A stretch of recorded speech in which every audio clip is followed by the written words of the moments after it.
Hello friends, this is doctor Shruti Parekh from advance hospitals Ahmedabad. Friends, આજે આપણે review લેવા જઈ રહ્યા છે એસીએલ મેનિસ્કસ બ્રધર્સનો.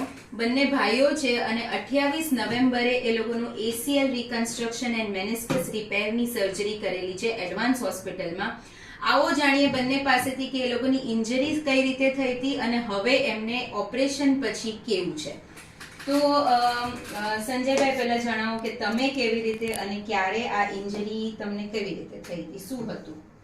મારે એવું હતું કે સીડીમાંથી હું જ્યારે નીચે ઉતરતો હતો ત્યારે પગ એકદમ જ મૂવમેન્ટ થયો અને ટ્વિસ્ટ થઈ ગયો અને ત્યારે મને ઇન્જરી થઈ હતી. ત્યારે એ કેટલો વખત પહેલા થઈ હતી? એ 2 મહિના પહેલા મને ઇન્જરી થઈ હતી. અહીંયા આવ્યાના 2 મહિના પહેલા.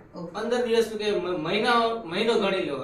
રાઈટ. ઓકે, તમને કેવી રીતે થઈ હર્ષભાઈ ઇન્જરી? મને સ્પોર્ટ્સમાં કબડ્ડી રમવામાં એકદમ પગ ટ્વિસ્ટ થઈ ગયો હતો ને એમાં થયું હતું. મારે 1 વર્ષ જેવું થયું એમ.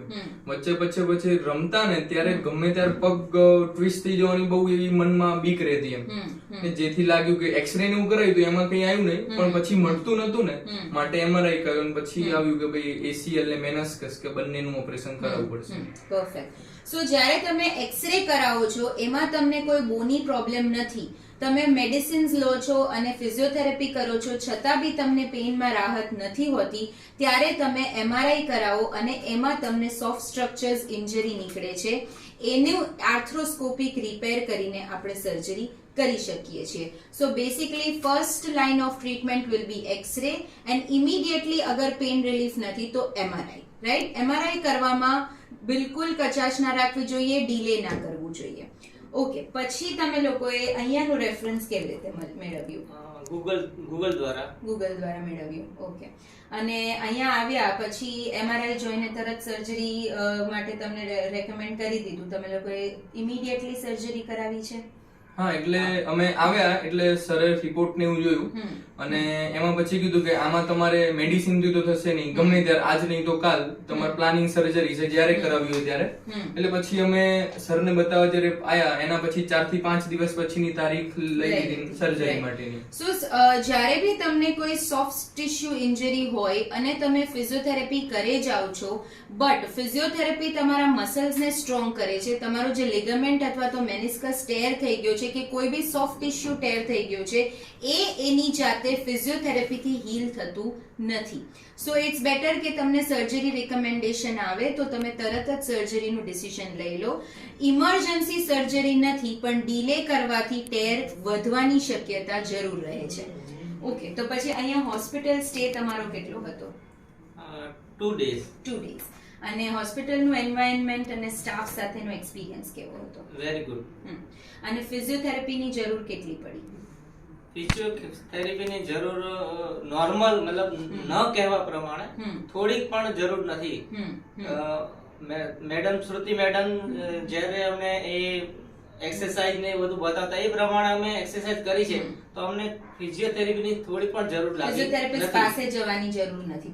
કેમ કે અહીંયાથી જ કે હોસ્પિટલ થી જ એટલું સરસ એવું ગાઈડન્સ હતું કે પીડીએફ હતી, પછી એક્સરસાઇઝ અલગ ફોન ઉપર પણ જે પણ પૂછીએ એના જવાબ મળી રહેતા હતા.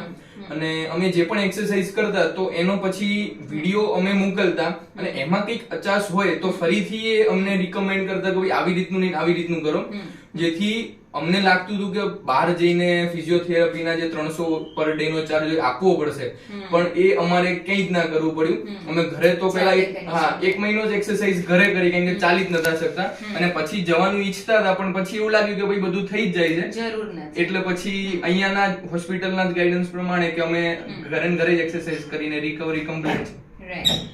સો અગર તમે એવા કોઈ રિમોટ એરિયાઝમાં રહો છો કે જેમાં તમને ફિઝિયોથેરાપિસ્ટનું એક્સેસ નથી, તમે કોઈ એવા વિલેજમાંથી આવો છો, સિટીથી દૂર રહો છો અને તમારે ફિઝિયોથેરાપિસ્ટનું એક્સેસ નથી, તો એનો મતલબ એવો નથી કે તમારી રિકવરી અટકી જશે.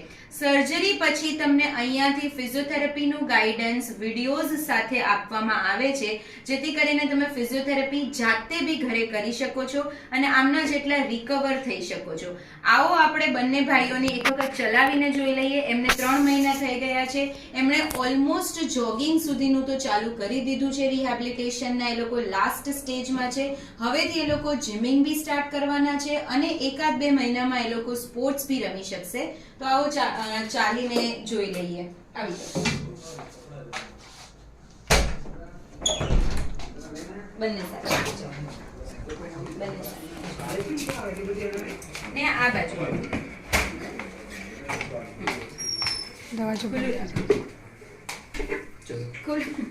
લોક થઈ છે. ઓકે આવી જાઓ. બંને જોડે ચાલીને આગળ જઈને બતાવી દો.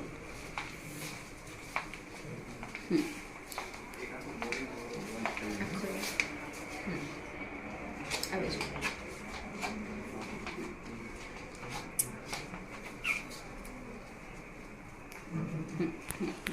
થોડું સ્પોટ જોગિંગ કરીને બતાવી શકો. અહીંયા ને અહીંયા જગ્યા પર જ અહીંયા ને અહીંયા થોડું જોગિંગ કરીને બતાવી દો. Spot jogging. Easy very good perfect. આવી જાઓ પાછા. તો તમે જોઈ શકો છો કે ઇટ્સ ઓકે આવી જાઓ.